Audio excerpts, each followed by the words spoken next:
Hello, friends. Welcome back to Honoring the Journey. We have another beautiful life to honor today, a journey really that I am so looking forward to delving into and gleaning from, honestly, because here on Honoring the Journey, the way I look at it is we are all on this incredible life journey. We're on our path.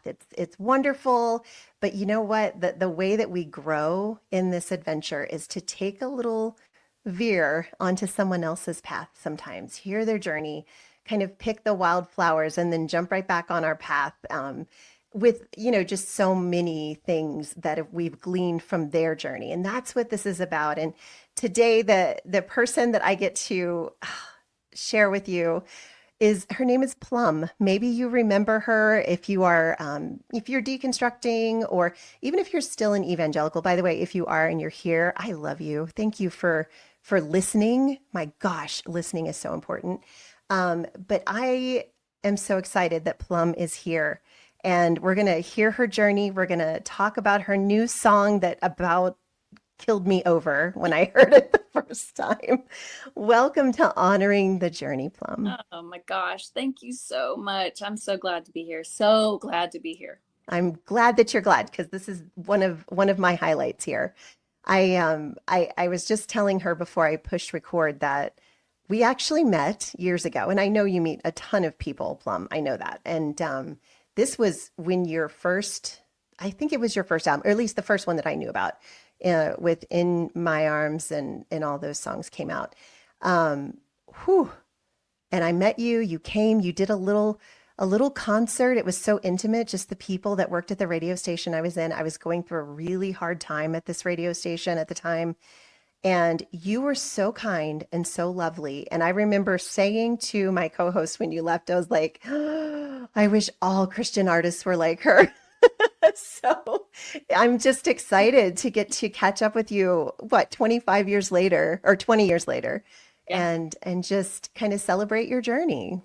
Well, thank you. I'm relieved to know that that was your experience because, as we mentioned before you hit record, that I was like, there are times when standing up for myself, being a little more uncensored, which is a little more authentic to who I really am, Mhm. there would be opposite opinions of like, well, she wouldn't do this and she wouldn't say this and we won't have her back because she wouldn't, blah, blah, blah. And so most of those times I can look back and be proud of because I was being true to myself. But I also, Absolutely. have some people that have a few of them. Yeah, Thankfully, not that many, but not me. hopefully, but not you. So thank you. No, I literally cried when she left because I felt safe in her presence. And that was something to me, um, You couldn't honest. give me a better that you couldn't give me a better compliment. So thank you for that. No, I know what you mean. Like, because to me, that's what love is.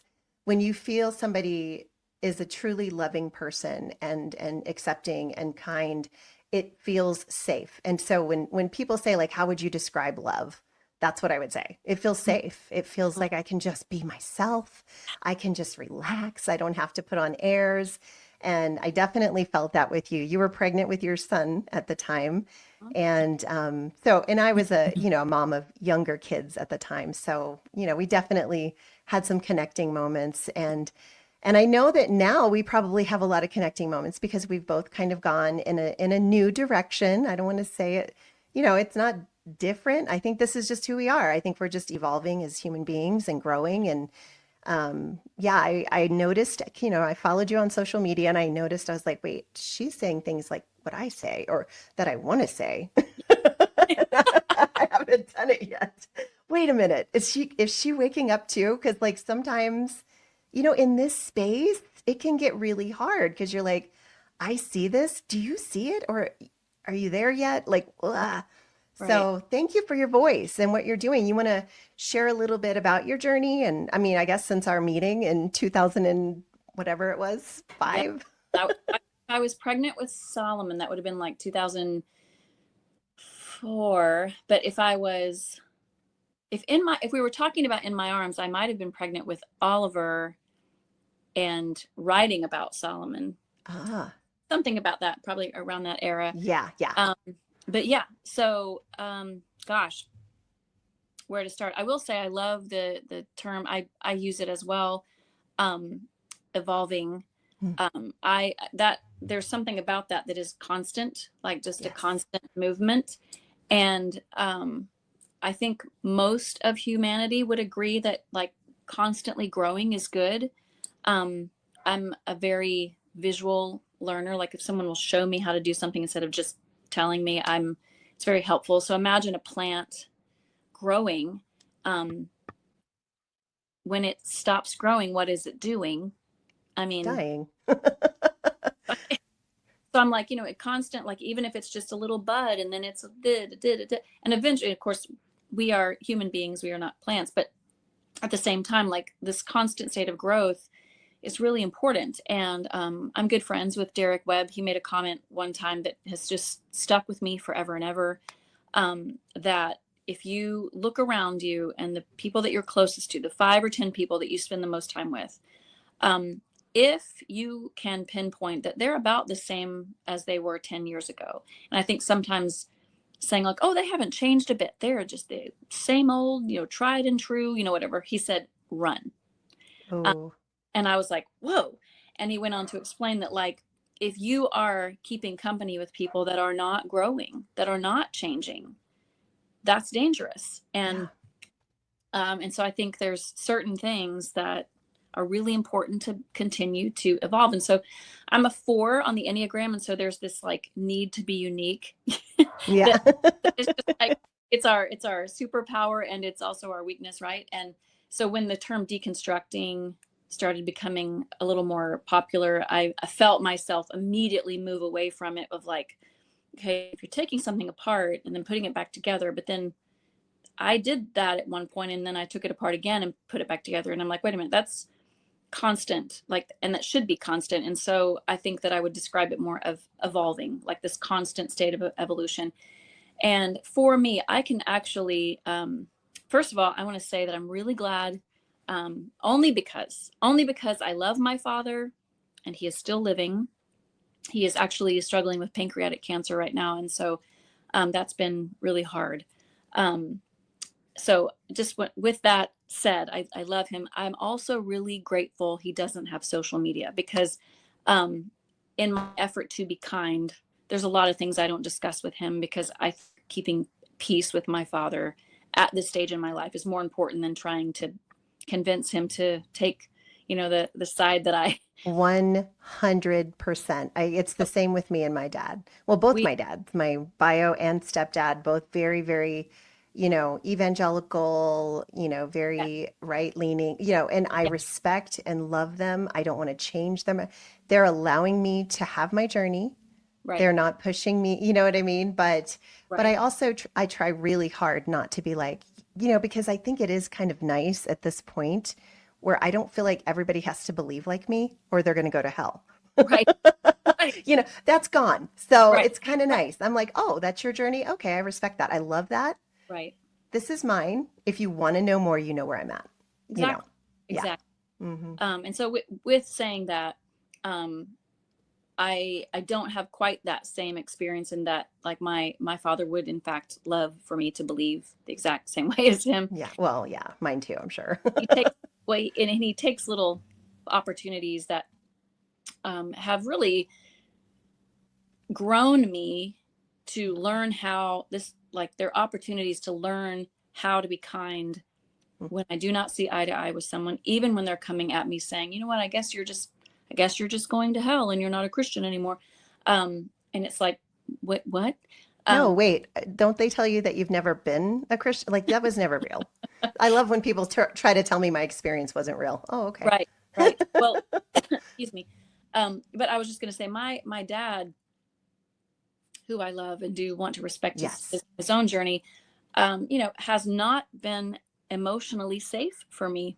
Yeah. And when I have spoken up and when we talk about, the deconstruction, like where did it start and when do you remember where did you see a shift happening or part of that evolution really starting to take shape? I remember being 14 years old and my very first kiss was I don't know that I've ever told this story publicly at all. Um, my first kiss was Jesse Temez, and he was in my youth group. We had just gone to see a speaker. I don't remember who. we got back in the church bus. We're in the parking lot. I walk over to my brother's car. My brother was a few years older than me, so he was driving. And I had brought a friend, so she climbs in the back seat. I push the chair back, and he opens my door, and he's my new little boyfriend, my first boyfriend. Cute. He has asked me, like, would you be my girlfriend? And I was like, yeah. And so he opens the door, and my brother is already sitting in the car with my friend, and he leans and gives me the tiniest little peck on the lips. And I just remember, from the scalp of my head to the tips of my toes, I was like, that was my first kiss. That was my first kiss. Like, this is such a big deal. And so he walked away. I got in the car, closed the door. And because we were standing and my brother's car sat kind of low, I sat down and I was like, I just had my first kiss. And my brother was like, you did? And I was like, yeah. And so I'm just so excited. And fast forward, that lasted 15 days, not because Oh no. I lost feelings for Jesse Temez, but my dad came out of the choir loft in front of everyone when he saw Jesse's arm behind me in the youth group section of church. And he lifted Jesse's arm from behind me. And I thought, I'm 14. He's going to say I'm too young to date. And I understand that, but we weren't going to car date. We were just going to hang out in the youth group and youth group events, that kind of thing. Talk on the phone, write letters. Who does that? Yeah. Anyway. And we get home, and my dad was like, you're going to break up with him. And I was like, no, I really like him. And he, I'm thinking it's because I'm 14. And I was like, Dad, I'm fine waiting till I'm 16 to go on car dates. Like, we just want to talk on the phone. We just want to sit by each other in youth group and be girlfriend, boyfriend. And I remember my father saying, no, he's too dark. Oh. And I was like, what? And Jesse his family was from Puerto Rico. He was Puerto Rican, and it didn't even cross my mind. Right.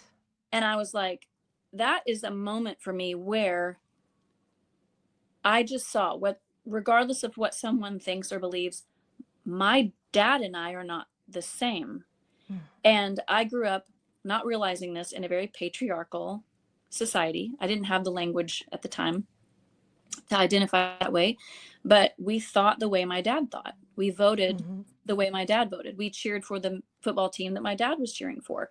We believed the way my dad believed. And I know that that's not completely unique to a lot of families, especially in the Midwest where I was from. I was born in Indiana, grew up just south of Atlanta. And, he was the breadwinner, and my mother stayed home, and he was the head of the house. And I remember as I, graduated a few years later, obviously into my teens, I started finding myself not being my full true self around my dad, who I loved, who I knew loved me. Right. But it was like, oh man, if I have a crush on Toby, who is on the basketball team at school, and this is now 11th grade, 14, I was eighth or ninth grade. Now I'm in 11th grade, and I have a crush on Toby, and Toby's mixed. And I decide to shove that down and not flirt with Toby, because my dad's going to make me break up with Toby if I, end up dating him. And so I shoved that down. So then I graduate from high school and moved to Nashville shortly thereafter, started out as a backup singer, and then a record label came to me and signed, and that's kind of the rest is history. But not really intending to do music. And I remember one of my first friends in Nashville was an interracial couple, and me having a visceral response to oh man, I don't want them to meet my parents because my dad might not be very kind. And right. What if he were to make them feel weird because the husband is Black and the wife is white? So going back to what we were just discussing, there was a race awareness early on. That was my first kind of I do not think like my dad, but I think I need to be quiet about that. Then I'm probably 22. I'm standing in church with my parents on a weekend that I was just visiting them. I think it was over either a Memorial or 4th of July weekend in some capacity. It was a very patriotic weekend. I have never, ever been ungrateful to live where I live. My roots go back to Scotland, but of course we all know our roots all go all over everywhere. Yeah. But my grandfather was the first person, born in the States. His parents were from Edinburgh, Scotland. And so anyway, so no disrespect to where I live or any of the sacrifices that have been made to give me the luxuries that I really may or may not deserve. I don't know. But I remember standing up and they were like, turn your hymnal to page blah, blah, blah. And we were singing America the Beautiful.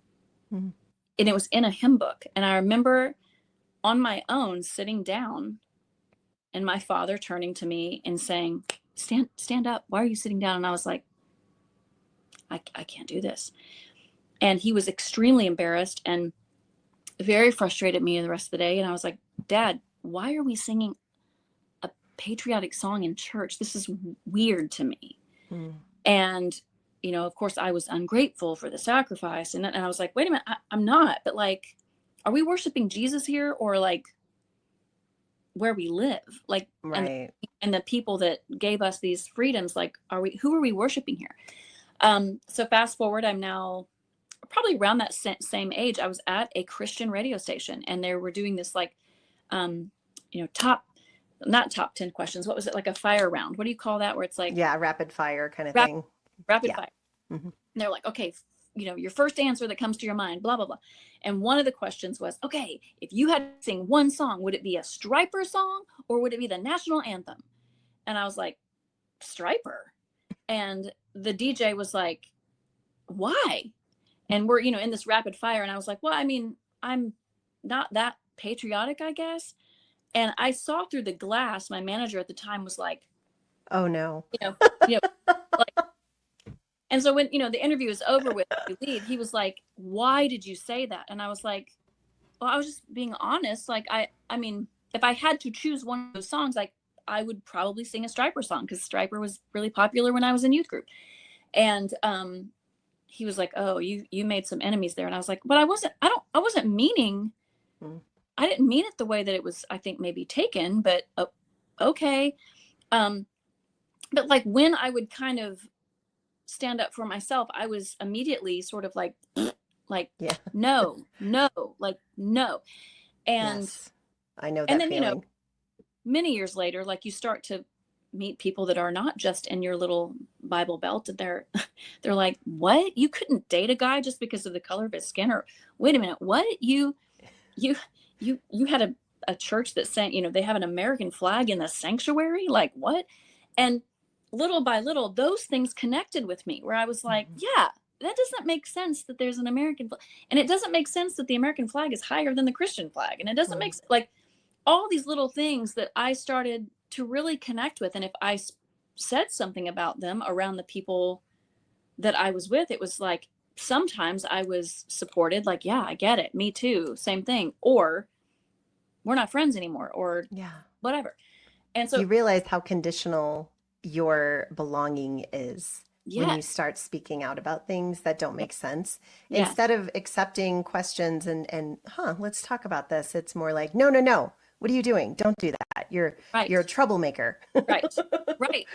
You're causing problems. Yes. And I will say, while, as you can probably tell, this kind of goes back to my, history and my experience as a little girl in a very patriarchal home, in a very evangelical home. My grandfather, my dad's dad, was a Nazarene minister, absolutely adored me, but was very hellfire and brimstone. And like when we would visit him, there were certain like, it's probably better that I wear a dress, or it's probably better that I like, Tiffany, be very careful. That's my real name is Tiffany, obviously. And like, I had to kind of like mind my words. And so out of me and my brother, I was the like, Tiffany, make sure you don't say this. And so that goes back as far as I can remember, is that I would say things that could either be embarrassing or like, oh gosh, why would she say that? And and so now, like fast forward very, very, very ahead, I reassigned thinking for myself. Much like my upbringing, what I saw in my home, I reassigned that to the man that I was married to. So while he was very different than my dad in a lot of ways,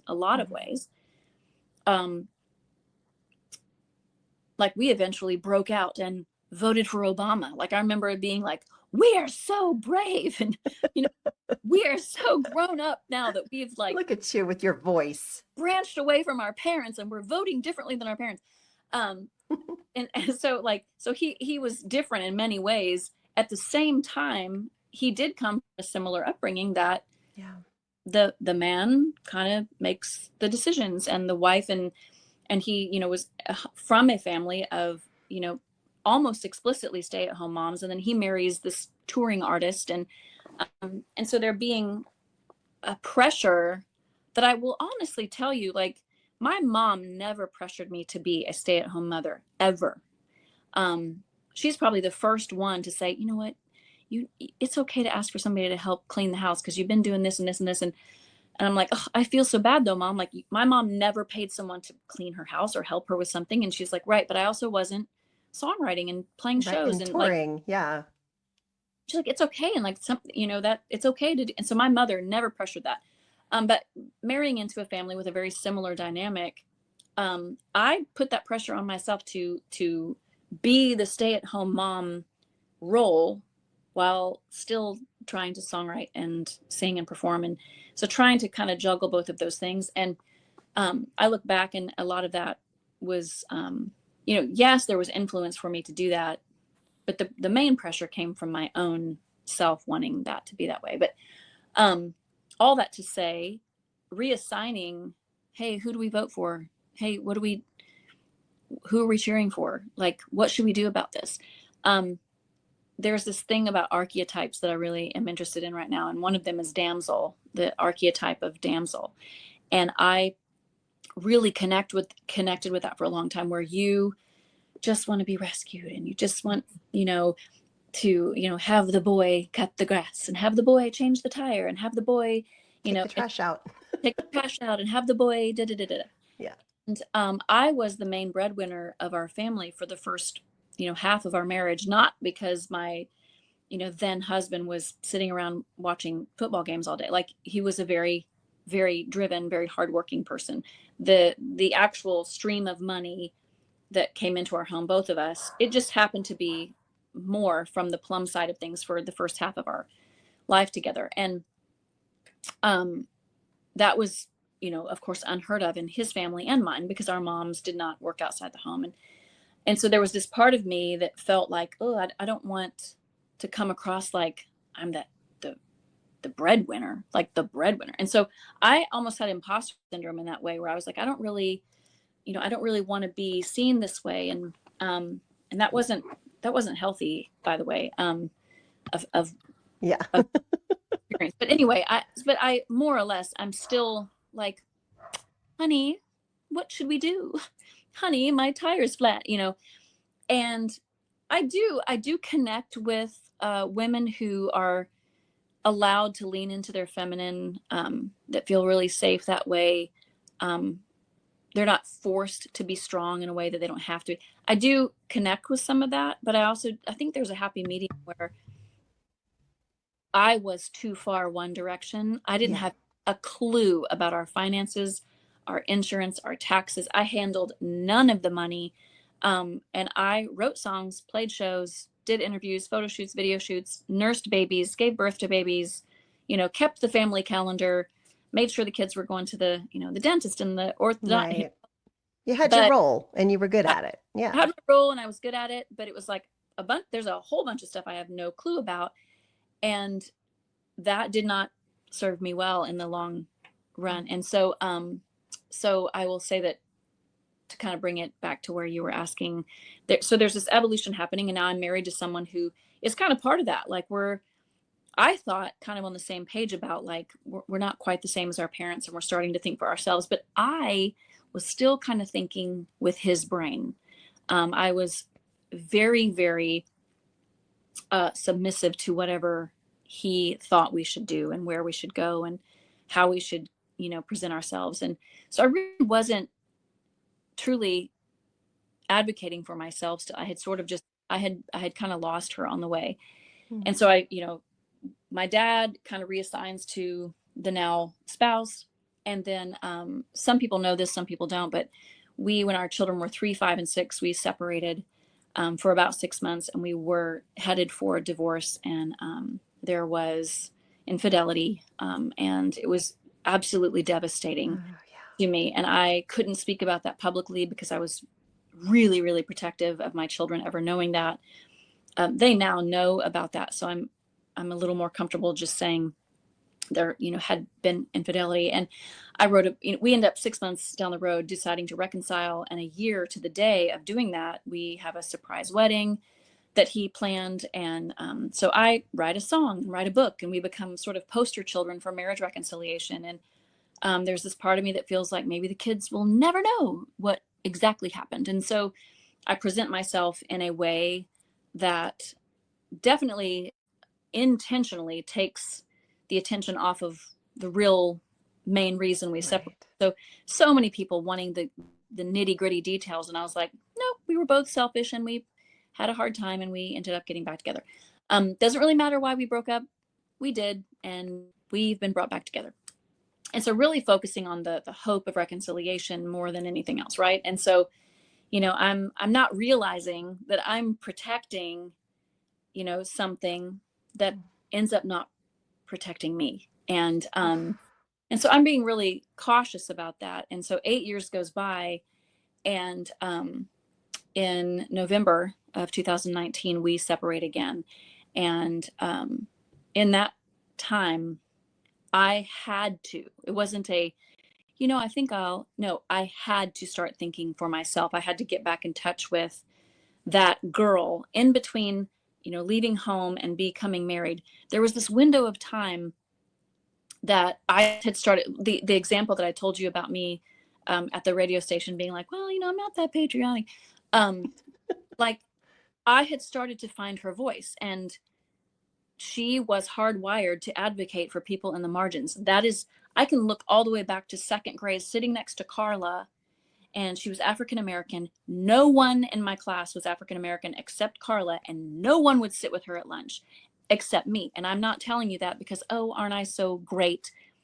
It is in my wiring that I know exactly what you mean. no one is sitting with her. Mm-hmm. And it made me physically sick to get on the bus to come home and be like, I should have sat with Carla. Like once in a while I would go sit with my friends, but be like, Carla, do you want to sit with us? And she didn't want to. She didn't want to sit with people that she didn't feel comfortable around. So she would choose to sit on her own instead of being around people that are, with their Wonder Bread sandwiches, right? We kind of know that story. And so then I would come over and I would just sit next to her. And we were never intimately close. She didn't really open up a lot. I remember this. I'm in second grade.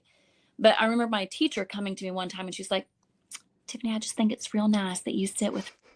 And I was like, why is it nice that I sit with her? Like, actually, it's not nice that I'm sitting with her. It's rude that no one else is sitting with her. It's actually not really that I'm being nice. It's that they are actually being rude. And anyway, I have little memories that kind of came back to my mind of where I saw her, and then I saw Jessica in third grade, who what I know now, I think Jessica, this girl in my third grade class, may have been autistic. I didn't even know what autism was at that time, but these other two girls would pick on her to the point where I got put out in the hall for being so rude to those two girls. And the teacher didn't give me a chance to explain that, like, the reason I was being so unkind to them is because they were being so unkind to her, and Wow. Yeah. and I was like, wait a minute, at somewhere in the road I felt afraid to stand up and or silenced or censored. And it was like, you know what, I can remember when this was. It's between my experience with my father, to the evangelical space, to the CCM space that is directly connected to that evangelical space of like, don't say this on the air, or don't put that in your song, or make sure you don't say that in the interview, blah blah, and all these Rules. Yeah. Just so many rules. so It's many rules. exhausting, especially for women. Yes. And so now, the now ex-husband, it's like round two, and I won't even bore everyone with those details. I don't even care to talk about them anymore. I don't talk about them that much publicly because I do still have children. They're 16, 18, and 20, and they know so much. And so They're smart. Yeah, they know. they're smart. it's not really about, you know, protecting them anymore. It's more as it's that I don't have time for him anymore. Like he's just not a part of my Mhm. conversations anymore. Like my conversations are about what I want to talk about is the growth that's happened in me. That when Yeah. I realized I really do have to heal and grow and think for myself now, that was right around the same time our political climate was changing and COVID was happening. All of this is happening at the same time. So I filed for divorce on January 24th, 2020. Whew. COVID happens like 5 minutes later. And our Yeah.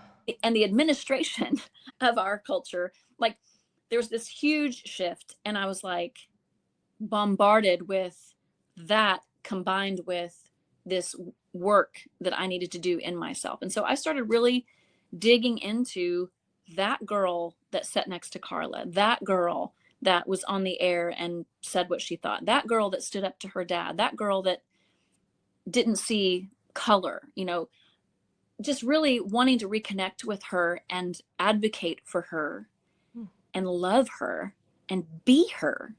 And I can't really advocate for other people that well if I can't advocate for my own self. And so I think Ooh, that's huge. it really, and I didn't know that. That's not some Yeah. wisdom that I knew. That has come out of the Experience. Yeah. of, you know, our divorce involved a 6-day trial, and in that trial period, there were people coming that testified to my character or testified to my parenting, that testified to my career, things, you know, just all kinds of things. And that was, Leslie, that was the first time in my life that I had like the tiniest little taste of the margin Mm. because I'm white, I'm straight. I've had a 2-parent home my whole life. My father always had a job. I've had resources. I've had social capital. Um, I've had healthy pregnancies. I have healthy children. I mean, the list is very long of my privilege that I was not even aware of. And I'm sitting on the stand with the intent is to strip away my character. The intent is to take away as much of my ownership over things as possible. The intent is, it is harm, like the intent is harm. And when people stood up for me and came in, took time off of their workday or out of their life, and they sat in a room and said what they said, I needed their advocacy in that moment. I could not do this by myself. I needed my hands raised. And I experienced that, and it gave me an insatiable appetite that if I was already kind of hardwired as an advocate, I'm like an advocate on, Steroids. yes, now. And it's like, I know a little bit of what the margin feels like, not even close to what people of color, people of, you know, the LGBTQIA plus community, the immigrant, that like, I don't even have a clue in comparison to, but what I do have experience has given me Mm. this desire to see them and to advocate for them and to love them. And it was like, oh my gosh, my faith did not do that well. My faith said, you're wrong and we're right. This is how to do things. And did not really bring things into proximity and bring it closer to try to understand it. And even if you still don't, my priest at my Anglican church here in Nashville, it's an affirming, inclusive Anglican church in outside of Nashville. I love it. I feel home there. And God is allowed to be mysterious, and the focus is on Christ. How did Christ live in the world and being that way? Um, and so it is completely not just welcome to everyone. You belong there, no matter where you're at in your journey or what you believe. You just belong there. It's a safe place. And I remember him saying, "Bring it closer. If you still don't get it, bring it closer." And he was like, "What does it take to be kind? Even if you get something as close as you possibly can, and you still don't understand it." He's like, why is it so hard to still be kind if what we're rooted in is love? Why is that so difficult? And it is, I think, because we have to be right and you have to be wrong. And that is my experience. When people tell me, give them one sentence about my exit from the evangelical space, it's because I was prohibited from loving people well Mhm. because I was indoctrinated to believe I was right and they were wrong. So out of the gate, when I'm sitting down with you, unless you believe exactly the same way I do, the playing field is not level. I am Right. right, you're wrong, and my job is to get you to believe the way that I do. That is not Right. love, and I don't like when someone treats me that way. So why would someone like it when I treated them that way? So But we're also taught that love is tough. You know, if you really want to get through to somebody, withhold your love from them right, because then they'll right, realize I am wrong. And that is such a messed up. I mean, oh, I think about like recently I saw James Dobson come out with this like course for parents who've been alienated from their kids or estranged from their kids. And I'm like, you know why they're estranged is because you told them to be estranged. You know what I mean? Like, of course you're going to have a course for this because you created the market. You know what I mean? I'm like, I don't know that, you know, and when I would say, you know, because the LGBTQ thing was a huge pivot for me. That same, was like, when I tell you I tried to get it, I tried to be a bigot. I tried to, you know, because I really thought there was something wrong with me that I couldn't understand it. But I just, the answers were not compatible with how I saw Jesus. They just weren't. right, And, you know, and so I would push and push and, you know, people would say, just don't ask questions about it. Just, you've got to just lean into the truth, you know, right, the truth. And, right, and you need to push people away so that they'll miss you. And then they'll say, if I want her in my life, if I want God in my life, I have to change. right, And I'm like, do you not see like how conditional that is and right, how unconditional God's love is? Like right, it's not love to say, you know, if you don't, then you don't belong. right. Belonging and safety and all of that is just such a value of mine that it never made sense to my heart. Even though my head tried, Right. my heart was like, no, ma'am. And it's so funny. You mentioned your friend that you sat with, the African American little girl. That like makes me want to cry. I'm like, what's she doing now? We have to find Right. her, I know. Tiffany. I'm like, I should go get my yearbook and then Go look get at it. what her last name was and then try to see if she's got a married last name and be like, hey, do you remember me? Hey, Be I like, love you. no. I've always loved you. But like there was a boy in my third grade class who had a wooden leg, and his name was Jimmy. And he was at Laurel Bay Elementary School, and this was, you know, so long ago because I'm old. And he would sit on the bench because he couldn't play on the equipment. And I would sit with him on the bench and he would help me do my math because he was really smart. And we would just do math equations while everybody else played. And we would, you know, everybody made fun of us. I didn't care. And, but like it made, when you said that, I went, oh my gosh, that was my first. Like, I think about like my first where it's like, this isn't right, you guys. Like, Right. somebody do something. Like, he's just sitting there and, you know, Right. he can't help it. And everybody made fun of him. And, you know, and I'm just like, he was just so sweet and so kind and patient with me with math. And the teacher wasn't. But, you Mhm. know, these little things, when you start to think back, it's like clues, little breadcrumb moments, you Yeah. know, where you're like, Yeah. ah, people matter, you know, their hearts matter. Yes.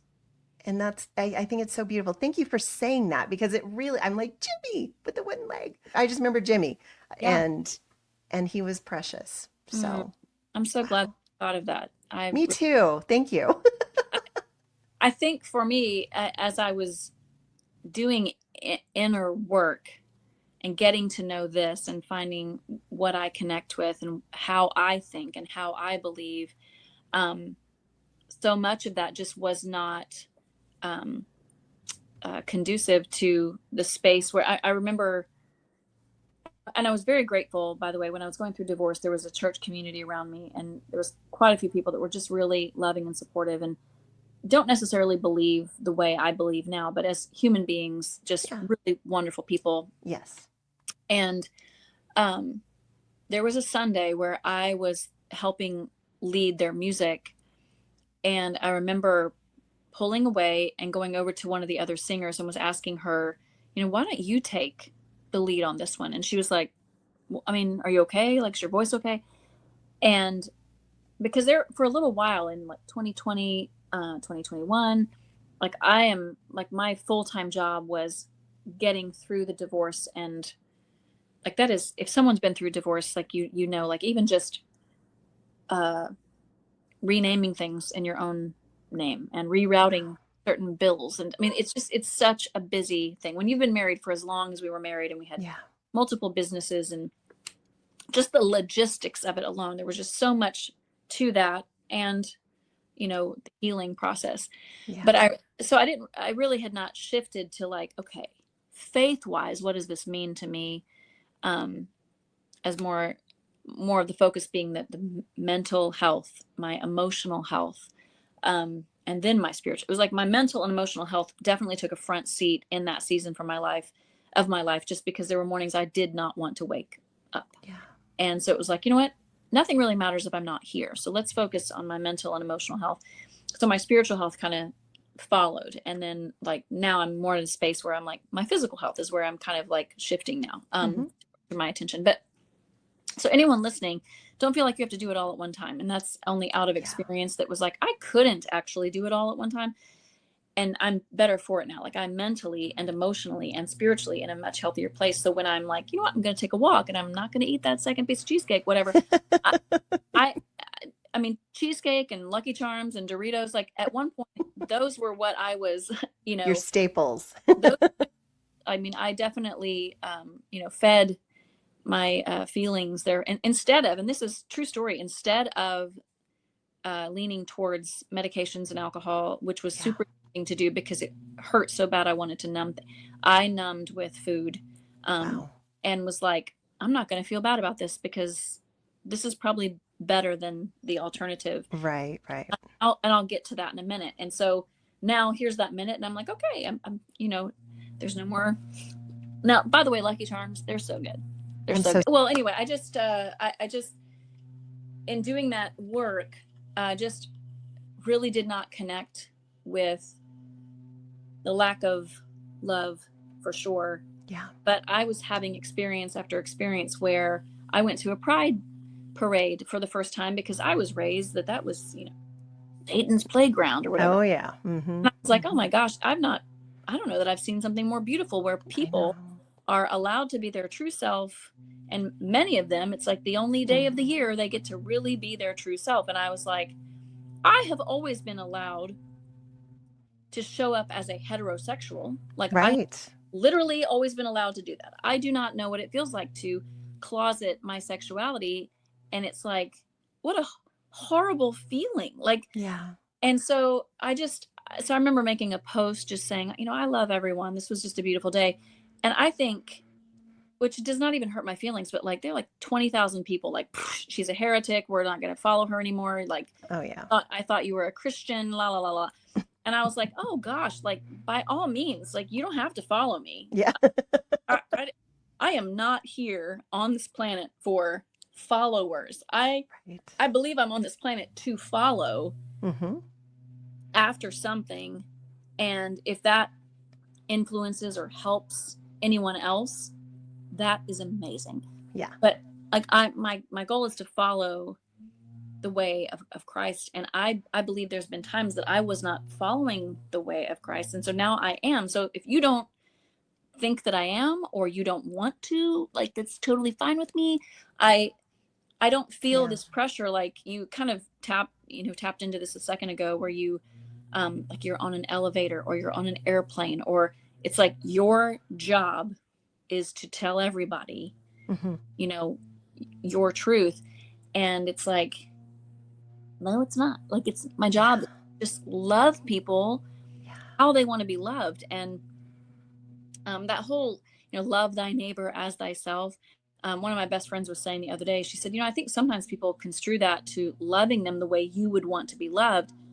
But what if you like thought of it more of like loving them the Mm-hmm. way they would want to be loved? Yeah. Because that is how you want to be loved, is the way you want. And Right. you know, we can't always know how someone wants to be loved. So, you know, your best guess is better than just assuming the alternative. But I do think, They want to be loved just as they are. right, like That's my guess. I I don't want someone, you know, and I Don't do, tell me I got to change in order to earn your love. That's That's exhausting. I It spent a is. lot of time doing that, and it was really, really hard. And you know what? This space has been quite lonely. Oh, Um, yeah. at the same time, like when we find one another, like you and I have found each other, and then I have other friends and different people that have Yeah. poked their head up and they're like, hey, me too, me too, me too. Um, Boy, is that comforting. It's beautiful, isn't it? It's so beautiful. And Yeah. it's also been really rewarding to know I don't have to have that to have peace. Hmm. Like leaning into what I believe is true gives me peace. And if other people agree with that or want to be a part of that, that is like icing on the cake. But I think Awesome. Yeah. you need other people to agree with you. Like that is a little restricting. And because not everyone is ever going to agree. We all know that. Like everyone's not. Right. But can you just love me where I'm at? Yeah. Can you, is there enough love in your mind and heart for me to be Right. able to go, it's okay that we don't believe the exact same way. It's Yes. okay that you think different.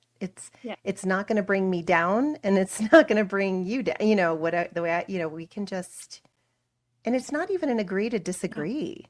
It's an agree to respect, Yes. you Yes. know? Yes. Yes. Yes. That is, it's all, that is so true. I mean, the amount of, not to just, keep bringing him up, but No. the amount of disrespect I do feel on the regular from my own father, who I know loves me. Right. And I don't think he's consciously like, I think I'd like to disrespect her today. Mm-mm. But if, I certain bumper stickers that are on my car, like he feels the need to be like, ugh, why do you put that on your car? And it's just like, why do you need to say that? Like, Yeah. and I get it. My dad is an 80-year-old man and Oh, yeah. Set. I love him and I am Yes. not trying to change him. And if you're hearing this, don't try to change anyone. Like Yeah. Don't. you're not going to. But it is just really good practice for me and how to love and be kind. Right. And what helps me too is to remember where I came from. Like that used to be me. So I can't Right, really get right. too mad at people who are mad at me because I would have been the same way 10 years ago, you I, know? I had the opportunity just recently. It was probably one of the greatest honors of my life, to be honest with you, that I was inducted into the Hall of Fame of my high school. It was so sweet. Like I didn't know what to expect, and I got this, email from our class officer, who I have not seen since I graduated from high school in 1993. Um, that was like, we've been following, some of your accomplishments, and that they wanted like my name and my face and and I was like, that is so sweet. It had nothing to do with faith. It's a public school, but just more about like, you have went out into the world and you've accomplished some things that we think are reputable, and we're proud of you, and so let's have a ceremony. And so they have this ceremony. And so what I didn't realize is that this particular officer had reached out to who he remembered to be good friends of mine. And I don't live in the same state as I went to high school and so I have seen the people. I've not been to a single reunion, and not on purpose. I just haven't made it to one. And so we're Facebook friends, maybe just a handful of us. But that's just not in my story. I did not stay super connected to my high school friends, um, but for a few. And so there's like 6 of them that definitely stand out, and they're all there. I walk in and they're all there. He's had them there. And so we go through the whole thing, and it's really precious and sweet. And so at the end of the night, we all go out for drinks afterwards. We just go somewhere just to catch up, like the few of us. And at one point I was like, you guys, I'm so sorry, because I mean, I know a lot of their stories from in high school, and one of them, she moved in with her then boyfriend, who's now her husband, and I gave her down the road, like, you can't live with him, like, you're not married to him. And then another one went through some rehab stuff, and I was like, what do you mean you're using this and that, and you're taking this and that? Like, what is wrong with you? And I don't know that I actually sounded like that, but in my head, that's how I was. And so, they're all gathered around being supportive of me. And I was like, you guys, I just want to tell you how sorry I am for back in high school, when I was probably just so like judgmental and I was literally just laying it all out there. And all of them, every one of them, there was like 6 of them, I think. They were like, that's not how I remember you in high school. And I was like, what? I was like, I remember thinking Wow. when you and this person, and I remember thinking things that maybe holy cow, like maybe by some grace I did not project, but I am not the same person as then. And I wanted them to know, like, I'm different than I used to be. Yeah. And all of them were so gracious, and they were like, I just remember you being a good friend. And I was Mm. like, I am so humbled by that is what is left in your memory bank, is me being a good friend. They're like, that's why we showed up 30 plus years later at Yeah. some, you know, and I, well, let's try to, stay better. That's amazing. But it was like, so I bring that up to say, if you, similar to you and I, Leslie, where Mm. you were a certain way in the past and you're like, oh gosh, like I am not that way anymore. To not beat yourself up. Like, my very closest friend says this all the time, that she says, I reserve the right to change my mind. Mm. That has been a freeing catchphrase for me, because I have changed my mind. I am not the same as I was. And so Same. there may have been times that you participated in a very evangelical space. You were the judgment. You weren't the Yeah. love. There is total redemption for that. Like, you Absolutely. you get to start over again. No, Yeah. Who's to tell you that you can't change your mind? It's not weak to do that. no. It's strength. That is such a strength to be And able to say, I was might wrong. you might have to have somebody say, man, you were an asshole. Yeah. Like, well, then own it. Just say, you know what? I kind of was. I'm so sorry. I'm so sorry. And then stop there. Like, just stop. Don't say, but, like, just Oh, stop yeah. there. Just Say, I'm stop because you I'm were. sorry. So, if anyone's experience with me was ever, you know, judgmental or condemning, or, holier than thou or self-righteous, like, I'm so sorry. Yeah. I'm not there anymore. And I'm so grateful. And I love Christ more than I ever have. Hmm. But I am extremely hesitant to just flippantly say I'm Christian to just anyone, because that is so closely connected to Christian nationalism, which I don't Yep. participate in, racism that I don't participate in, people that are not affirming and inclusive to the LGBTQIA plus community, which I am like, I love everybody. And and that's why the song that you said that kind of inspired this interview, like, Hmm. I am free from that bondage. Like, it was literally disguised as like love and truth. And Yeah. it was bondage for me. And it's like, Me too.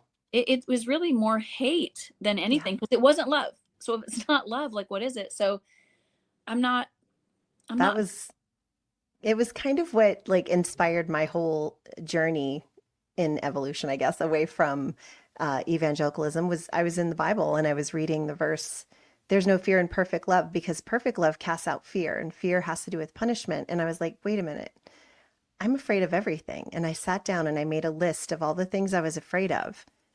And it was so long. bless It it. was so long. And I'm like, oh, what have I been experiencing then? I'm not experiencing perfect love because Right, I am deathly afraid. I'm afraid of everything. I'm afraid to make somebody mad. I'm afraid to make God mad. I'm afraid to, what if I'm out of his will? I'm afraid right, to lose my job. I'm afraid to right, say something wrong. Yeah, I'm afraid to go to hell. I'm afraid my kids are going to go to hell. Holy crap. Like the right. thought of this, like if that, like the thought, if you really believe in hell, like how are you not out there? I'm so glad you brought that up. A friend of mine named Judy Peterson, if anyone chooses to follow her, her handle is Walking Pastor. She finds the feral people of the world, Yeah, that just don't, they're not here, but they're not here. And she's just like she's their pastor. Like, love it. she walked across the United States. That's why it's called Walking Pastor. And she just engaged with people in the closest way that she possibly could, in the way that she believed Christ would, and just changed her perspective on so many. She's so interesting. Anyway, she said to me when we were talking about hell, because I no longer believe in a literal, like, destiny. Same. Yeah, And contrary to what someone may or may not think, like, that has drawn me closer to same. Christ, as opposed to, you don't believe in hell, there's no consequence, you can do whatever you want, like, what? And it's like, actually, That's not a reason to behave. Right. To me, it's like if you need hell dangled over you to make a good decision, you've got well, much deeper problems than you Right. Right. realize. If you'll turn on the news, there are people doing whatever the hell they want, actually, Right. as Yeah. we speak. But Hmm. she said something so powerful that I want to share with you when you said that.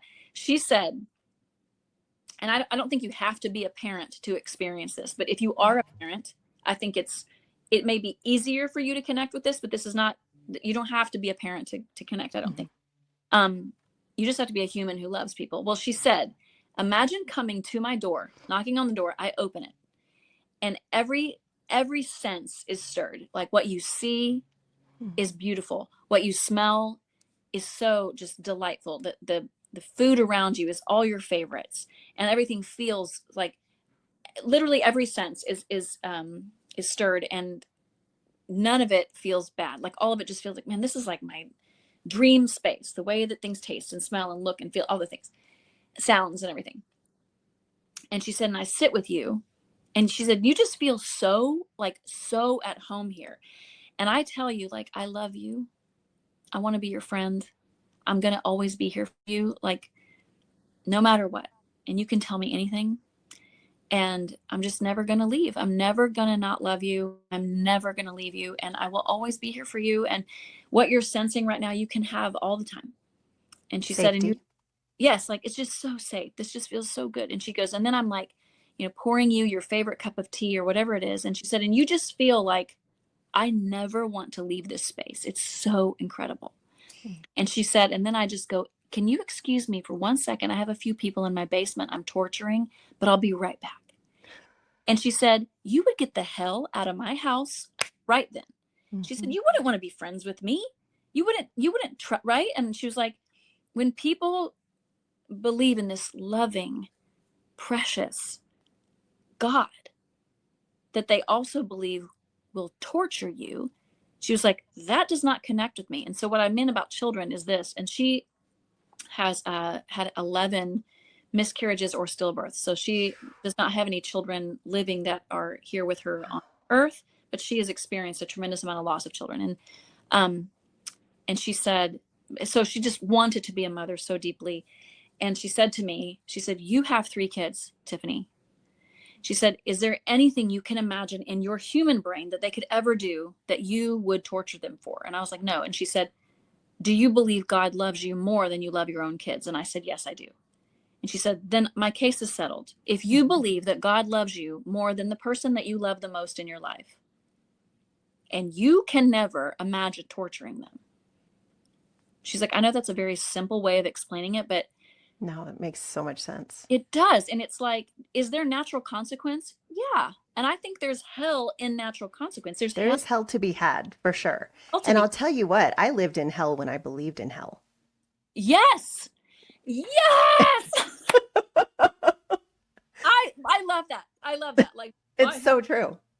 it really, like, hell is the absence of God's love. And it's like, how many things have we went through that this is not love, and Hmm. it feels so painful and so awful, and to live in that constantly, yeah, that would suck big time. But Yeah. to know that, and just, and people will kind of push back and say, like, oh, so do you think Hitler's in heaven? They'll like all these little things, and I'm like, God, I believe, It's way love bigger than we it think. is so much bigger. And I will say this too, back to the parenting thing, and this is only because I do have children. Yeah. But so I don't like to alienate someone who may not have children. Like, I just, if I mean, I There's guess compassion there for there sure. I there sense is, that. Don't like, worry. Yeah. please insert, said person in your life that makes this make sense to you. But for me, when I would go through the aisles of the grocery store and my child was losing their shit, and years ago, before I had children, I could look at that mother and go, like, why is she not taking him to the bathroom right now and teaching him a lesson? Or what kind of mother lets her child act like that, or whatever? Yeah.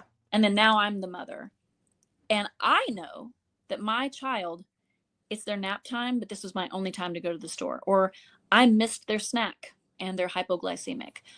Or we haven't had lunch yet and they have to poop. Yeah. What, like, I I know some things about this child that's giving me the grace to not just want to throw them against the wall that you don't know. Do I not believe that God might know a whole lot more about everyone else around me than I do?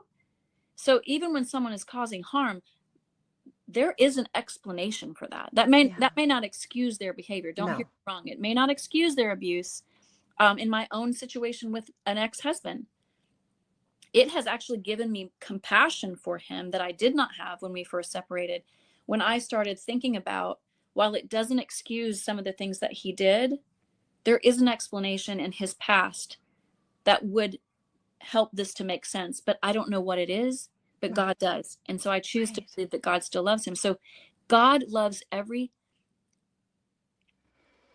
effing person, or like, I'm so tempted to say, like, God loves every person around you Yeah. so deeply and understands things that you don't and may never. So that's why I do believe Jesus was like, let me make this real simple. Hmm. Just love the way that you would want to be loved. That's your only homework. And we do such a shitty job at that Yeah. when we put, you know, Stipulations limits on and so, boundaries and all of that, I mean, healthy boundaries are one thing, but when it's a boundary of I won't love you unless you, right. fill in the blank, that's Yeah. just craziness. Well, I have It's two words that like filter on the daily, and I've put them up in my house, and I've told my children, you can choose to use these or not, but these are just for me. Because indoctrinating your children, that is something I was not aware of early on in parenting. And so I'm actually trying to unlearn and reparent in a way that's like, hey, same. with my children, I'm like, hey, you don't have to believe the way that we used to. You can, Hmm. but if you choose to change your mind, I've changed my mind about some things, but it's completely up to you. But the two things I've told them, like, this is for me and you choose to use this as well, but harm and kind, that's my filter. Like, is this kind? Yes or no? And my definition of kind is if something is true and good for somebody, not just that it's true and not just that I think it's good for them. Is it true and is it good for them?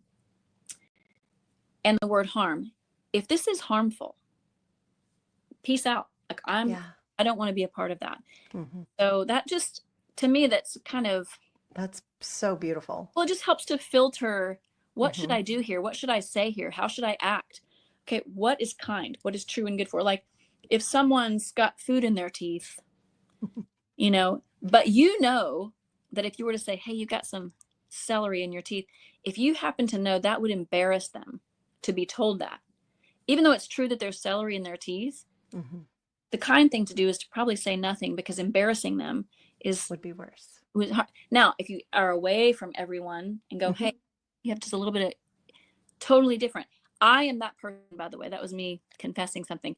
I do not like someone to tell me I have food in my teeth in front of other people. For some reason, Right. I feel my chest and my neck and my face, I feel it turn red. And I Oh would rather no. say, hey, just I have to tell you something really funny, really quick. Hey, you have food in your teeth. Hmm. Yeah. Rather that than, and so not everyone feels that way, but I'm just saying, is it kind and is it causing harm? And I just think if you're not causing harm and you're presenting yourself in a kind way, you're welcome. So that is Yeah. not to say, like, if someone is being harmful, there's a whole when you say people are welcome and they belong here, if they're walking in with an AK-47, that's harmful. Uh, Right. that's not okay. That's not welcome. Yeah. So I'm exactly. So it's like kindness and no harm. That is what That's it's beautiful. the filter for me. And so, but yeah, I could talk about gun reform. I could talk about, but I won't. Let's But go. No, I'm just kidding. my mind is just so, I am so free. Free. I know. That's why I think when I heard that song, I mean, I had tears because I was Mhm. like, for one thing, it's really important to not understate how powerful it is for me as somebody who was in Christian radio to see somebody who was either on the air, and there's quite a few of us, Yeah. or somebody who we played on the air, who's waking up and finding that voice that I know it takes a lot of freaking courage to use. Sure. And I know, I mean, I know how you can be received, and I know how people can, but like the way you expressed, I think my favorite part of that song is the very last line. Mm, The very last line. Because the whole time I'm like, yes, yes, yes. And in the end, you say, but I still love you. yep.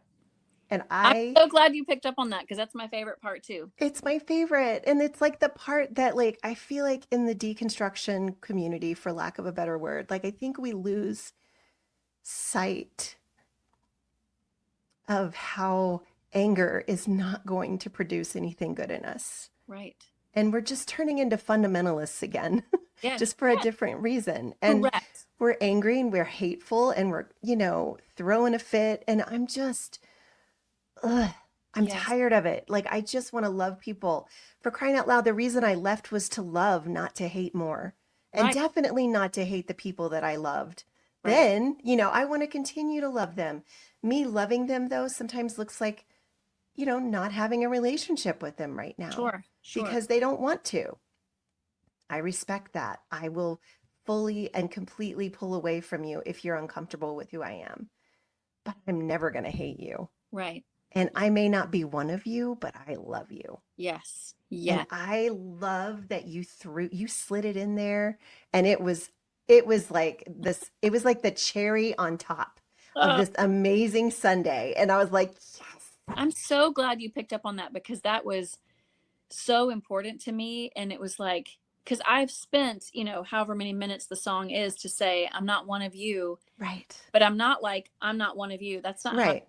I'm more of like, I'm free Yeah. and I'm not one of you. Like, I don't see a lot of you as free, but Right. I still love you because I used to be you. Right. And when someone was patient with me, that has not been lost on me. And one of my Mhm. favorite stories in my life, and her name is Mandy. She's a painter artist, and she is the sister to one of my closest friends and co-writing partners, Krista Wells. Um, anyway, I don't know how many years ago this was, but she's a very soft-spoken, sweet, reserved, does not want to be the center of attention person. She's like, I can't believe you tell people this in interviews about me. But we, gosh, Leslie, it's probably 20 plus years ago because my son was not even born yet. So yeah, it had to be longer than this. But we were at my house. Her sister and I had been songwriting, and she came by, I think, to pick her up, is what it was, what the scenario was. And I remember saying something about someone that we knew that was gay was brought up, like, not that they were gay, but that we were talking about them, and then them being gay got brought up consequently later. I was like, oh yeah, like I wonder how long they've been out about being gay. Something like that was being discussed, and I don't remember how I said it, and it almost pains me to even revisit sometimes, but I said something to the effect of like, I know, I thought they were a Christian, but I guess not. And I was not saying it like I hate them. I wasn't saying it like, I was almost saying it very matter of fact of like, I mean, I thought they were a Christian, but I guess not. And her looking at me and she goes, you don't think someone can be gay and be a Christian? Mm. No one in my life had ever asked me that question that way. And I mean, kind of makes me want to think, if Solomon's 20, it had to be more of like a 22 plus years ago that this happened. Mhm. So that's kind of where I've been since then about that particular subject. But I looked at her and I said, uh, I mean, I just kind of assumed you can't be. And she was like, well, why? And I didn't have an answer. I didn't have like the 6 verses that people use to clobber with, the front of my mind, and that have been completely warped and twisted and misinterpreted and all the things. Absolutely. Yeah. And a year later, we were sitting at an award ceremony for her sister and I. We were part of something that had co-written a song that we were getting something, an award for. And so her sister was her guest. Like, you could bring a guest, and so she brought her sister. And I leaned around Krista and I was like, Mandy, can I just tell you, I'm a different person than I was a year ago. When you asked me and I revisited the story, and she's like, oh, I wasn't trying to come at you. I was just surprised that you believed that way. But I mean, to each his own. She was so kind. She didn't tell me I was wrong. She didn't shame me. She didn't treat me differently. She wasn't rude, but she very kindly presented another story. And I said, Do another, a belief system. And so I was like, I have been thinking about that for a year, you? and I don't believe that way anymore. I believe I was wrong. And I just want to say thank you for not only bringing that to my attention, but the way you brought it to my attention has changed the way that I am. It's had a huge impact on me. And so that was a part of my evolution, was not someone. So I'm just saying I want to be the same way, that I'm not Same coming way. at you. Yeah. You are effed up if you Yeah. no, you Mm-mm. might be like Leslie and myself, where that's all It's you what you knew. thought. It's all you knew. And, there's a couple of things that come to my mind. First of all, the scripture that says that it is God's kindness that leads us to repentance. And Mm, what is repentance but changing your mind? right.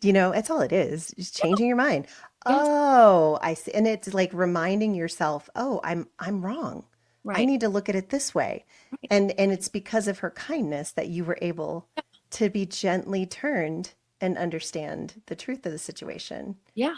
You know, that to me is just amazing. I mean, that's like scripture in action, Well, and and I d- had friends. I had friends who, at that time, like I knew lots of gay people, and I was actually kind to them, but I thought what they were doing was wrong. yeah, I I don't think it's a sin to be gay. And I was like, okay, I actually love them better now. yeah. And people can tell when Oh, they're yeah. tolerated and when they're really loved. Oh, that is such a good point.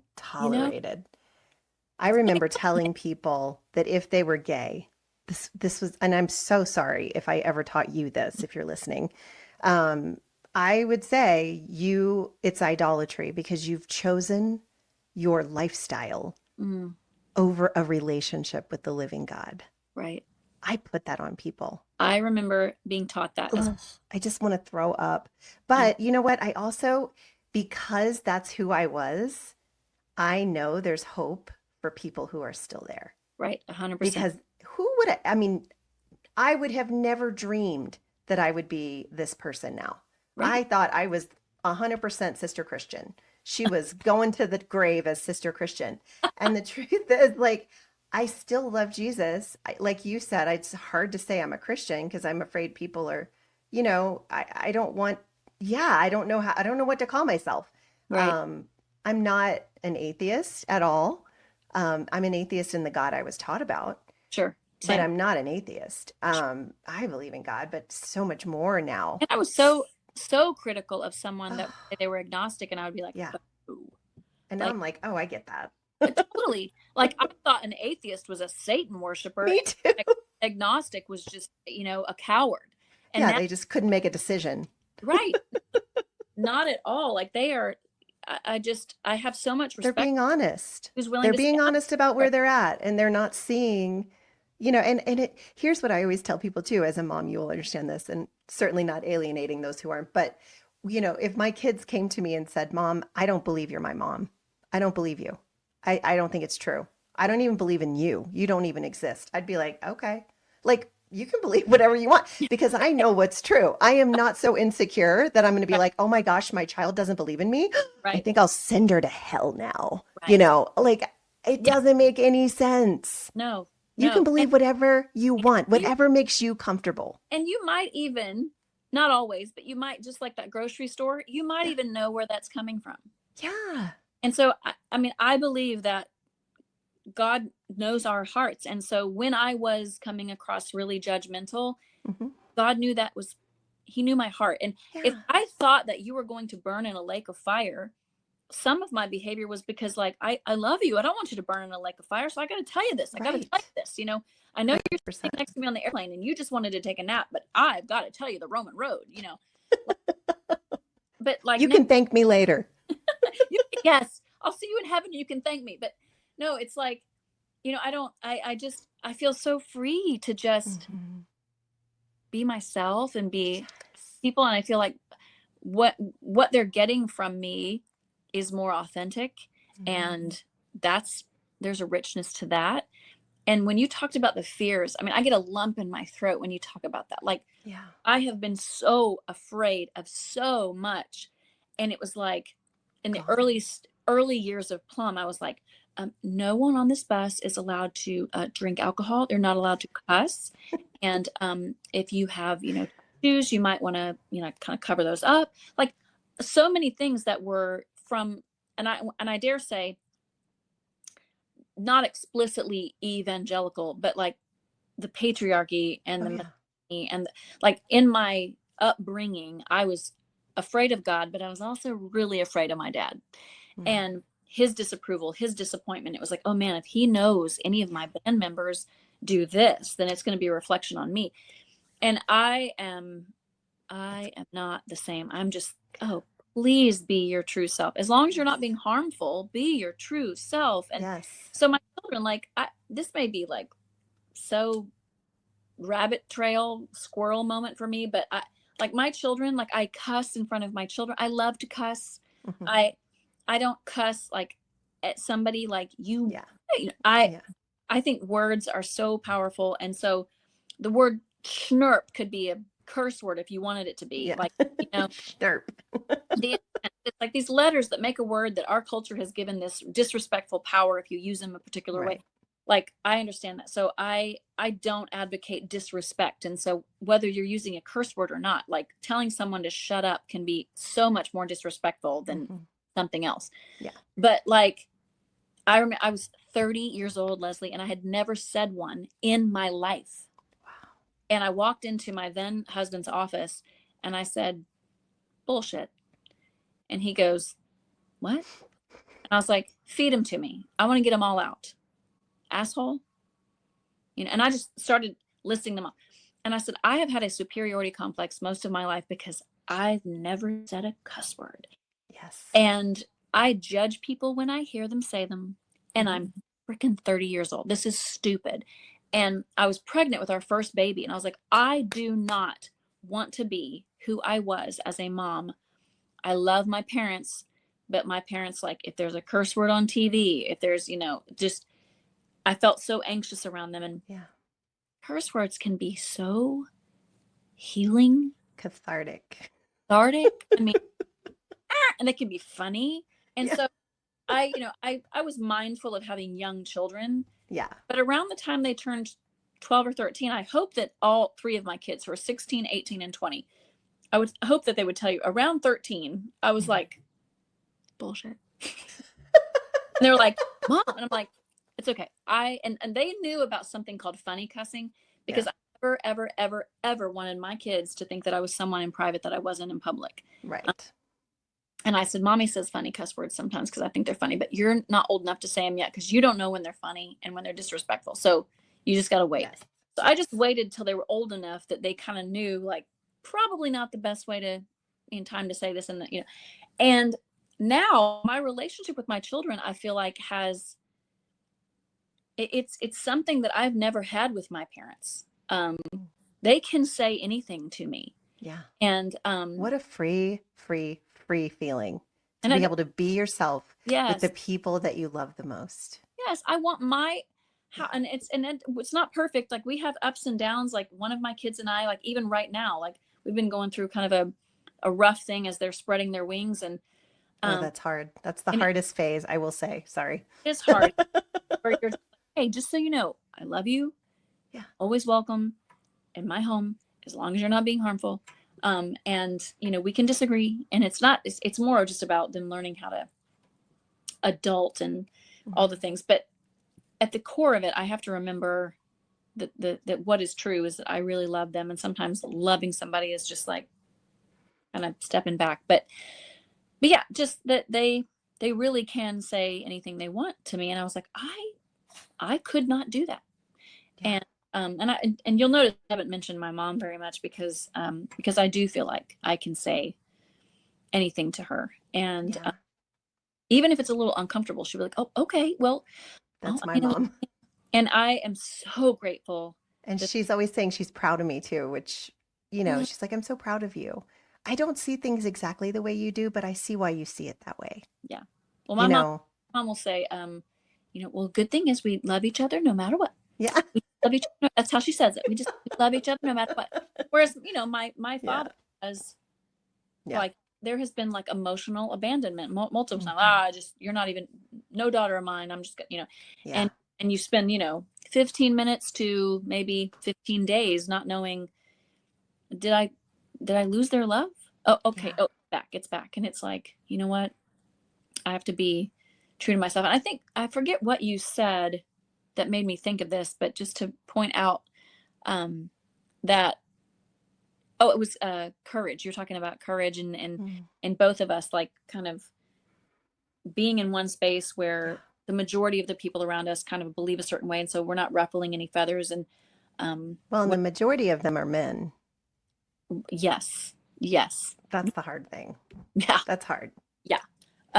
That, you know you are taking a risk by, you know but what's riskier to me now, like, when people say, it's brave or it's courageous to, like, speak what's on your mind and be uncensored and just be true to yourself.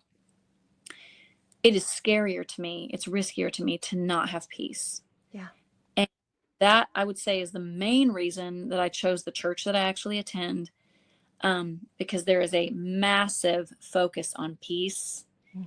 And I have had my conscience violated before. I have done some things or said some things that I'm like, you know what, Tiffany, you're better than that. You shouldn't have said that. You shouldn't have. Yeah. And how it eats at my gut is so, like, when it robs me of peace, it's never been worth it. And Exactly. so if I play the evangelical card, I will not be able to sleep. Yeah. And so I would rather have fewer followers and less money and less fame Hmm. and less let I would rather have less of anything Yes. and be able to go to sleep at night with a completely clear conscience that I have been true to myself and Hmm. that I believe that God loves me and is proud of me. Yeah. So buy my music or don't. I don't Yeah. care. Like, I really don't. I make it. Sometimes the initial creation is for my own self, of like, I got to get this out Hmm. of my head, about of my I heart. get that. And I then do that with podcasting and with writing. I'm sure, I don't write songs, but yeah. I'm sure, like, whatever medium for you is, like, this, I Hmm. got to get this out. Hmm. And if someone else benefits from it, it is like amazing. Icing on the cake. Yeah, I'm Yeah. going to do this no matter what. I had somebody say to me the other day on YouTube, they're like, your content is so great. Why are you not getting more views? You need to collaborate with. And then he continued to like list, I don't know, 5 or 6 men who are Mm, in the deconstruction community. And I right. said, haha, maybe it's because I'm a woman. Maybe. Like, thank you for your support. Yeah. My whole point was I'm not going to rely on a man Right. to get I'm going to be me for once, and I'm Yes. not going to be afraid of it. I don't care if I'm not getting the views that, other Right. places are. I'm glad they're getting, I'm happy. I'm not competing with anybody. I'm just presenting some content for people who are, as I refer to, the invisibles. They're the people who are online looking for somebody who's saying something that resonates with their soul, and they're Right. having a hard time speaking up because they haven't found their voice. They've stuffed it for so long, Yes. that they just don't even know what their voice is. Right. And like, I'm making content for these invisibles and they don't even want to be found. So how do I expect, I'm not Right. trying to market. I'm just trying to, you know what I mean? Like, here it is if you want it. And And it's healing for me. I was about to say, it's your peace. Like, Yeah. that's bringing you peace. And so there's so Yes. much value that you cannot put money attached, Yeah. cannot monetize that. And Yeah. so having agency over my own thoughts and feelings, like, like, and so I have, like, in the season of my life, I have delivered food, I have sold makeup, I have worked as a community ambassador at an HOA in my community. Um, I have sold, uh, I've sold assets. There's all kinds of things that I have done to connect dots that looking back on my life going, you know what, when I was heavily touring and making all this money, um, I would do it all over again Hmm. for my peace. And it was Yeah. like, well, why don't you just, and I truly, when all of this was first happening and COVID shut everything down, shows wise and things like that, when the world kind of opened back up, I had become uncensored, and it was like, oh, well, we're not going to have her come and perform because she's divorced now, and she's not identifying as, CCM. And so, and I had multiple people say, well, hold on, like, maybe you should just, like, maybe don't say this part, but you could still do. And I was like, no, no. Mm-mm. Like, I would rather deliver food on DoorDash Mm-hmm.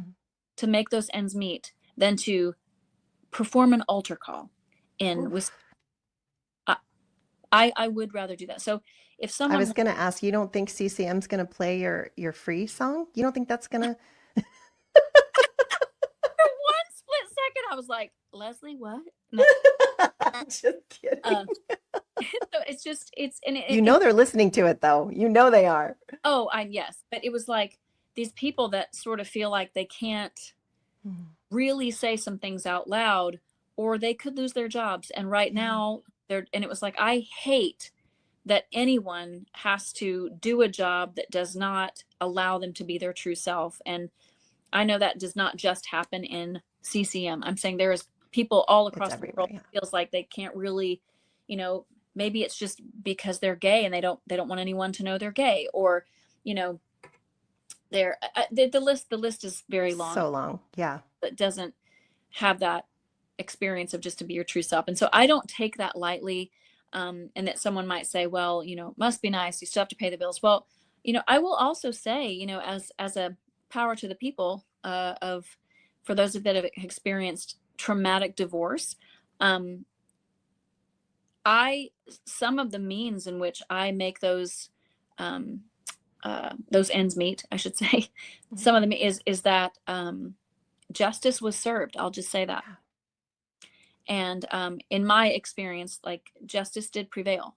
It Yeah. was a very, very, very, very scary time because, as you know, the judicial system fails a lot of people, A lot of people, usually women. usually women, and it Hmm. does have to play a very neutral card until the gavel comes down. Right. And that neutral card was extremely terrifying to me.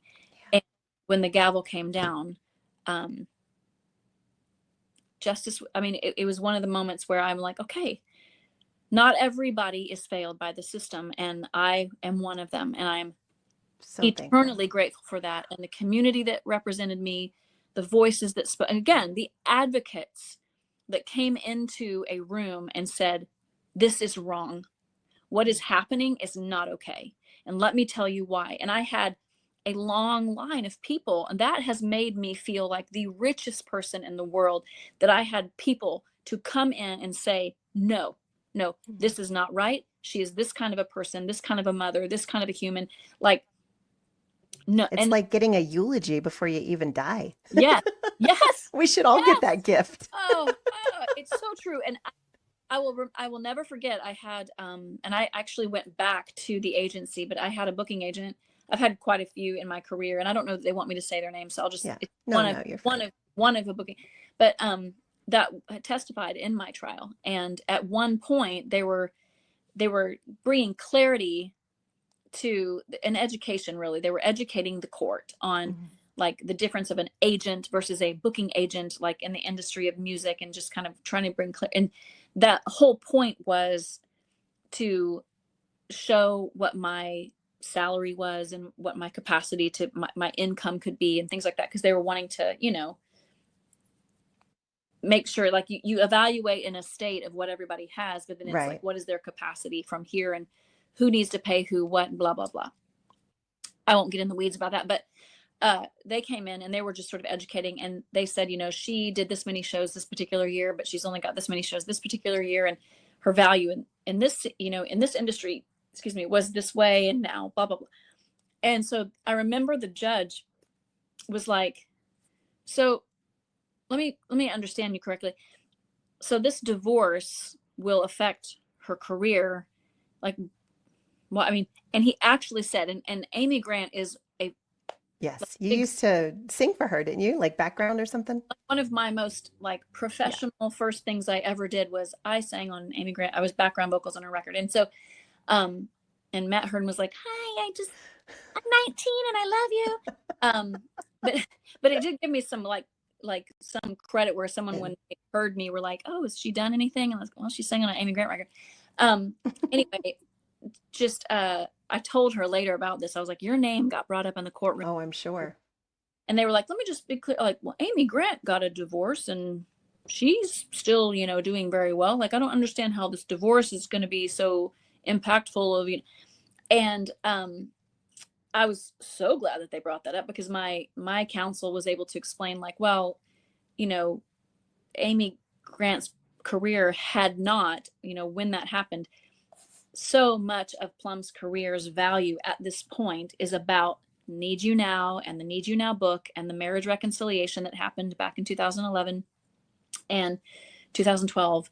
And so the build from that is when you just Google Plumb, it's like it talks about her almost divorce and that whole story. So that's been more of her thing than even just music as of late.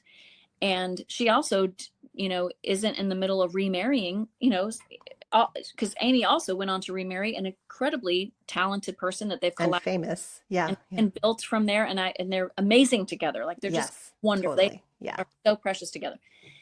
And so he was just trying to kind of educate the judge. And so when he was breaking it down on how many shows, and was like, well, in the industry she's in, divorce could actually impact some of that, but also, her now ex-husband was a huge part of that team. And so there's a hole there because we have to refill that hole and da da da da da.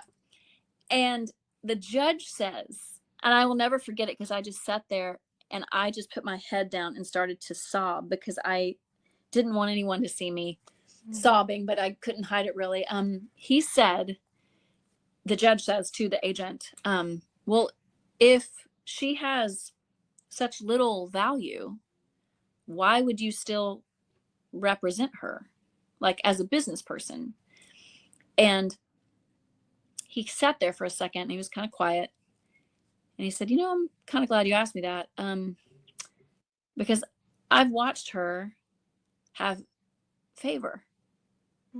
I've watched her take some real lemons from their first separation years ago when they were 3, 5, and 6. My kids, we separated that first time and then now consequently again. And he said, I watched her be really willing to make lemonade from that. And he said, and I'm certain she will do that again. And I want to be associated with someone who I believe that God's hand has, she has favor. And wow. It's her character that has me here this morning, not the money that I've made off of her. And that's so rare. I just like literally just buried my head and I was like, you can take other than my children, you can take everything you want from me. And I will walk out of this courtroom with my integrity and my character in my hand and the love of my kids. Like that's all that matters to me. And so I felt like I was already winning by having that social capital, that the resource of other people. And that's called advocates. And it's like, Desmond Tutu's very famous quote, to remain neutral in the face of injustice is to take the side of the oppressor. Like our bandwidth is limited. We can't take this, we can't speak up and get involved in every single solitary thing in the whole world, right? But you can do something. You can do something. It could be where you choose to shop or not shop anymore. It could be who you befriend and who you don't. It could be a t-shirt that you wear that makes someone feel seen. Like there are so many things that can be done. And I think sometimes we feel like, well, I don't even know how to help because I'm not this or this or this, or I don't have this or this or this. There are so many ways to be an advocate. And for me, when one of my friends, Mindy, she never testified because that was not her like responsibility or role, but she just showed up every day. She sat in like a few pews behind me. She was there every day. And I knew I am not in here by myself. And the court doesn't know who she is, but I do. And that no matter the outcome of this, she is going to be my friend and I will not be alone. And so just showing up for people, you Mm. know, and making a space at your table in whatever way that looks like. It's just that's why this the second verse, I want to make a difference, not a point. I want to make room at the Yeah. table for everyone. Yeah. And I want to hear and not just talk, because I'm a talker, and love you no matter what. Like that is, and the freedom that comes when you choose to be that way, I am personally experiencing. And I just Same. kind of can't help to not want that for everyone else. And, but also, again, I mean, we do have to choose to still Yeah. be kind in If that they choose process. not to. Yeah. Yeah. Yeah. I mean, very well said. What a great way to wrap up our time together. This has been No, so so, amazing. so I, fun. I have chills. I mean, I feel like I've made a friend for one thing. Me And too. Me too. And I'm talking about this. I mean, I kind of forget that we're doing a podcast, and, I know. but We're just hanging out. We're having coffee, yeah, yeah, chatting. yeah. Yeah, I literally I mean, I knew this would be good. I think that the cool thing is it was just so human. You know what I mean? And sometimes we miss that when we're just like making points and PowerPoints and you know, forgetting to really connect with honesty Yeah. and just the truth of who we are. And I remember I used to hear when I was in evangelicalism, somebody would say my truth. I was like, there is no my truth. It's either the truth or it's a lie from Right. Satan, you know? And now I'm just like, no, literally, you do have your truth. You Yes. do, because your experience is so different than mine. And it's like you said, like only God knows the heart and the motivations and the reasons why people do the things they do and believe the things they believe. But like, I don't know. I'm just so thankful to have you as like a sister in this. And your Same. voice is so important. And I hope that you just continue to find so much success because it is true. Your heart, I feel it like it's in the right place. And Well, thank you. man, even I if one person gets free from this, I will be so happy. well, I said along. I remember when my dad's dad, my grandfather, on his side, passed away. His epitaph was just one word. It said "forgiven," Mm. and I that day I was 10 years old, and I was like, I wonder what my one word would be if there was. And I thought about that year after year, and for many years, I didn't have a word that I felt like, if I was going to have a one word epitaph, what would it be? And I don't remember how long ago it came to me, but someone was talking about success. And I was like, you know how I define success is faithfulness, I think. Because in the space where I feel like I have been faithful, I have peace. And that is what success is to me, is Hmm. that, man, I'm very successful right now because I have peace from being as faithful as I have known to be. Not perfect, but it's like if I've been unfaithful in something and I'm aware of it, I'm actively trying to correct that, Right. and really thankful for opportunity to redo. Yeah. So it's not about perfection, but like my one word would be that of like, I would want to have, Faithful. like, okay, was I faithful? And I was. And I mean, even to the point where I've been a female, as you are too, in very, very male dominated spaces. Mhm. And so a lot of times I was the token girl on the bill because they needed a girl, but it's, everybody else are boys. And then the crew, there's mostly guys. And on the bus is mostly guys. And so there's mostly men all the time. And I feel like in my story, you would think like, oh, she must have been unfaithful finally because she's just surrounded by all these men. And I wasn't. Hmm. And it's not because I'm perfect. Was there people that would catch my eye, people that would flirt, people that could, yes, 100%, where you're like, oh man, if I wasn't married, and a lot of women don't talk about that, where you're like, you feel shame for saying that. And it's like, oh man, but you know what, but I am. So let me just Make do my something. choice. Yeah. And Yeah. it's like, I have had many a moment in my life where you're like, what is the story that I want to tell? And that word would come up. Like, I want to have been faithful. Hmm. And I mean, there are people, I think you could take that too far and where you feel like you have to be perfect. Yeah. Um, and I don't feel that way anymore. So I'm grateful to not feel that. But just like, man, even when it was hard to do even that kind of faithfulness, that's where I chose, and I don't regret that. I don't regret that. And because I've had people ask me, like, do you regret all the opportunities that you could have, whatever, because, it ended up not working out for you? And I'm like, I still have to live with myself. Like, Mhm. and so again, my peace of mind, like, Yeah. you know what? So I walked out of a courtroom with my head held high, true to myself, with my character and my kids in both my hands, and was like, anything else is icing. And so I don't take that lightly, and I'm very, very grateful. But I do want to give some encouragement to the potential divorcees out there, that, like, I have experienced justice. And not even gonna lie, that's why the cover of my last single, Fighter, is a lion Mhm. with my red hair and my green eyes and my nose ring, because it's like, hey, guess what? So just to give some, power back to the women. Yes, Um, I love that. And that's important. Thank you so much thank, for joining us and for sharing your journey. I honor your journey thank you. like from the depths of my heart because it's been a topsy-turvy, but you've been faithful. And I guess as we close today, maybe just, yeah, just think about it. Like ask yourself that question. What would your epitaph be? And are you walking that out? And if you're not, why? Why aren't you walking that out? And what can you do to make sure you do? Because if we've made anything clear, I hope it's that it's never too late to change your mind Correct. and correct the road that you're going on that you don't feel safe or comfortable on. I mean, live your truth and don't be afraid of that. I think, Yes. there's no fear in perfect love. Perfect love casts out that fear, and fear has to do with punishment.